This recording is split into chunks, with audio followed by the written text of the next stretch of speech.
Саламатсыздар ма, құрметті оқырмандар? Мінекей бүгін тағы да заказдарымыз түсіп жатыр. Ақтөбе қаласынан Айнұр ханымның заказы 5 катиға заказ берді. Бұл кати 3000 метр тереңдіктегі теңіз түбіндегі бақалшақтардан жасалынған. Құндылығы да сіңімділігі де 98,2% болғандықтан бұған дүниежүзілік денсаулық сақтау ұйымы алтын медаль беріп отыр. Бұл катисіз ешқандай аурудың емделуі мүмкін емес. Неке Айнұр ханым анасына заказ берді.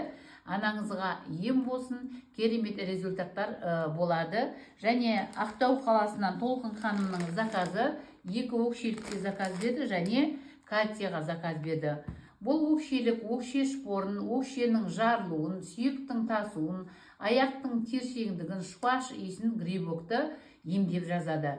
Шыққан сынған тобықты немесе бұрын шығып кетіп тобықтың ойналмалы болып қалуын осы тобықтықты кию арқылы құтылуға болады. Және табанның жылымауын, яғни аяқтың жылымауын, қан айналымын реттеу арқылы табанды, аяқты жылытып, проблемалардан құтылып, емдеп жазатын болады.